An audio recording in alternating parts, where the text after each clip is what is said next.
Hi, my name is Ilya Burkov, team leader at the West LA Graduate Campus Tech Support at Pepperdine University. In the next few minutes, we'll be going over a brief overview of Google Drive. The first thing you want to do with Google Drive is make sure that you have a Google at Pepperdine account. Now, if you haven't already, you can create your Google at Pepperdine account by going to google.pepperdine.edu. The first thing you want to do is click the blue button labeled Sign Up Now. What you need to do is enter in the password for the account you just logged in with. Now, pay close attention to this box here, because if you miss this, you may regret it later. What this box is telling you is that all your emails are going to be sent through Google Mail. If you want to do that, you click this box. If you don't, do not check this box.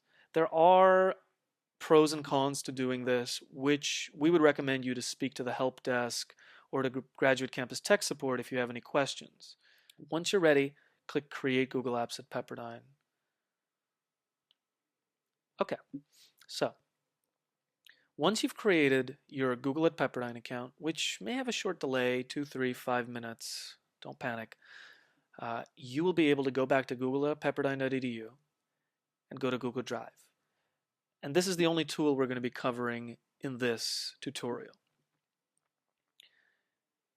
Click on Google Drive, and it will take you to a Google Drive account. By the way, there are other ways to get to Google Tools. If you are on any Google page whatsoever, including google.com itself, and you're logged in case you aren't, you can log in here. You can navigate to the Google Tools by going to the little Apps button and selecting the tool you want to go to, which in this case is Google Drive. So that's one way. The other way is at the google.pepperdine.edu page.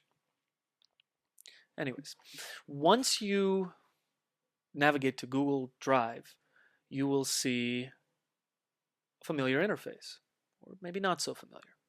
So let's go over it clockwise. First, you have activity and details, which show you the recent activity for you or anybody who you've shared files with, and any details on any folder. In the middle, you're going to see the actual Google Drive and any content in it. So any files you have here. On the left is where you can actually navigate to different portions of Google Drive. And so you can select to see only recently changed files. Any starred files, which are important, you can mark them as important by starring them. Any files you've trashed. Anything that's been shared with you. This is important because when you go to My Drive, it's only stuff in your Google Drive.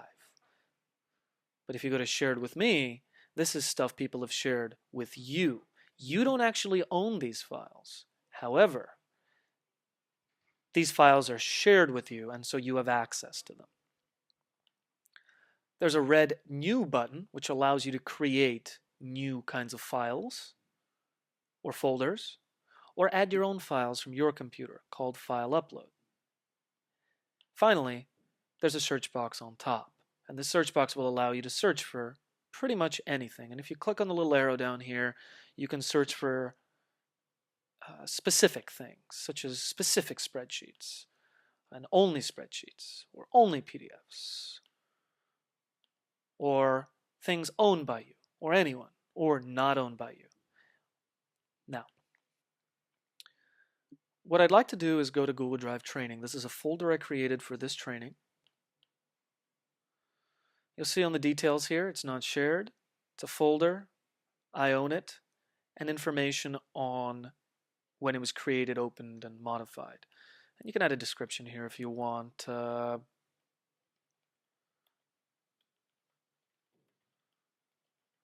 Just like that. Okay, so there's a few things you can do with Google Drive. As I mentioned before, you can simply use it to store files, or you can use it to manipulate, share, and collaborate with certain files. So, as you see here, you can drag and drop files here, or use the red New button, which is up here. And so if you had a file open somewhere on your computer, let's say I'm on a Mac right now, if I had a window here open, sample documents, I can simply drag and drop this file. And you see it turn blue, which is telling you that you can just let go and it will upload the file. And here's a little progress indicator. There it is. It's done. Boom. You're done. If you wanted to, you can share it from down here. That's one way, but I'll show you how to share in a little bit. For now, you'll notice that this little docx file I created, or rather uploaded onto the Google Drive training folder, has a little W, which is a word icon. What this means is that if you double click it, it's going to show you a preview of what's in the file. Now, take note of this. This file is simply being stored on Google Drive.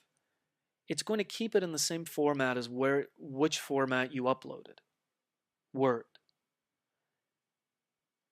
And so, if you wanted to, you can click the little open with arrow and open it with Google Docs.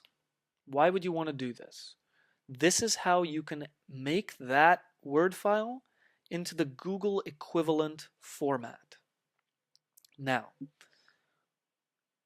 what I could do now is make the edits. I can add content. I can make this a very big test too. I can change the font to something impactful. I could basically do anything I could do in Word. And I could share it with somebody the same way I did before. Okay, so I could share it with one of my colleagues. Here's my colleague. I entered her network ID, but I could just enter in her last name. And I can select if she can edit it, or if she can just add comments, or she can view it. I'm going to allow her to edit it.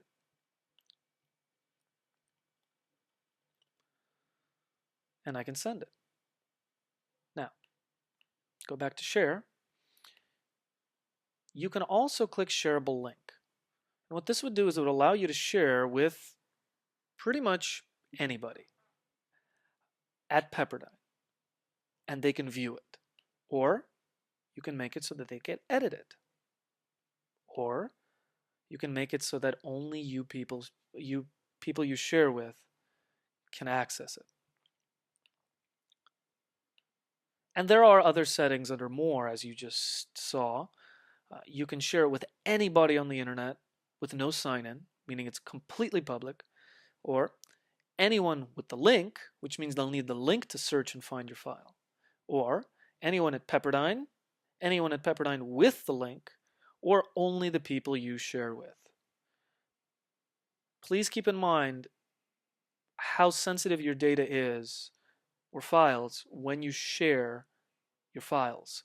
Because if you accidentally set sharing to public, it means anybody can see your content, and you may not want that. Right now I have it set to only people I've shared with, and in this case I've only shared it with our colleague, our tech here at West LA, Zernitsa Ivanova. If you want to get more technical, you can go to Advanced, and it may be a little more intuitive for you when you look at it this way. And finally, the link to this document is up here. So if you wanted to email somebody this link, you just copy it and paste it in. There are more functions available in Google Docs, which is part of Google Drive. Many, many more.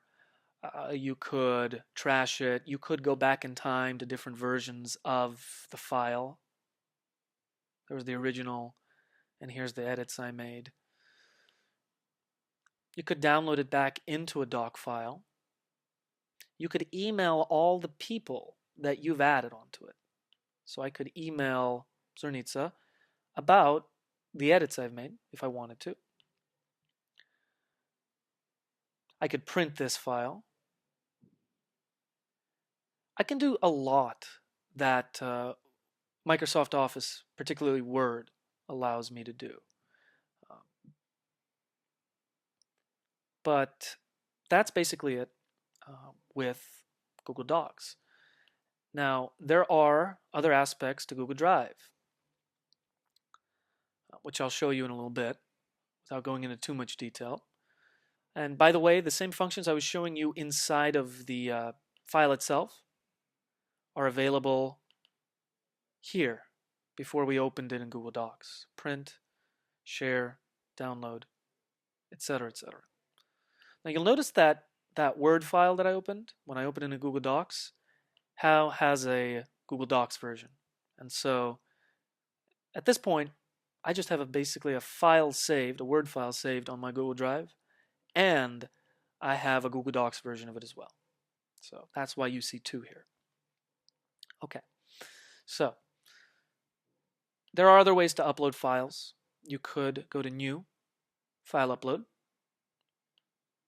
point it to your document. Here's a PDF.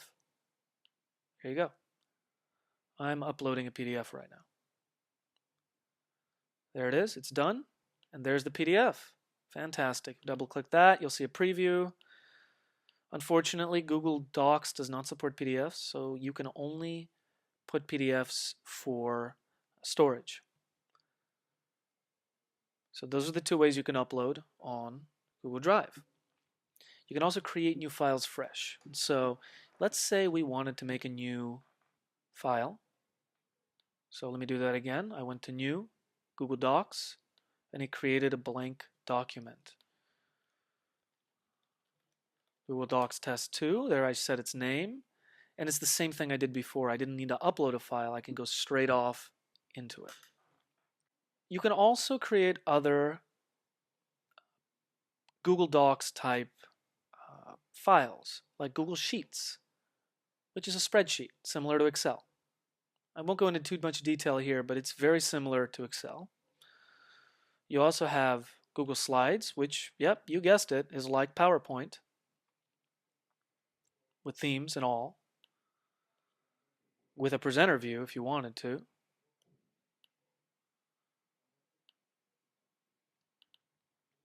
And there are even more, which you may or may not want to look into.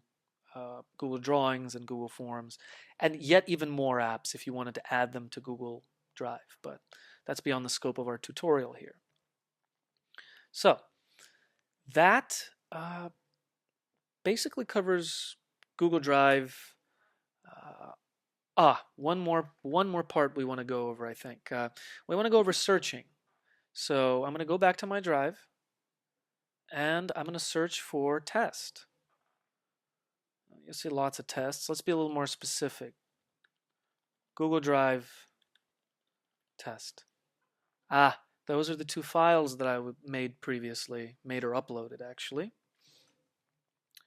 And if we wanted to search for something different, something completely unrelated, signatures, signage, technology, let's look for the word technology. I have a lot of files on my Google Drive, as you see. Basically, whatever you're looking for is what it's going to show. And the icon is going to tell you what kind of file it is, whether it be a PDF or a Google Docs or a Google Sheet. I think there's one more thing we want to go over. So let's go back to our Google test document, if you guys have been following along. And that is help. How do you get help with any of these tools, no matter which tool it is? Doesn't matter if it's inside of a document or if it's in Google Drive itself. How can you get help? Well, look for the help button. This one will give you help for this particular part of Google Drive, Docs. Has a forum, and it has common questions that people have. Articles, they're called.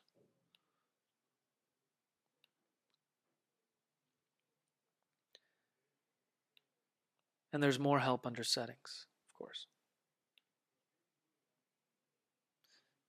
And you can always contact Google by email or phone if you have any questions. There's also another way you can get help, and that's through our help desk, which is available 24/7, 365 days a year. The phone number is 1-866 767-8623, which is toll-free in the United States.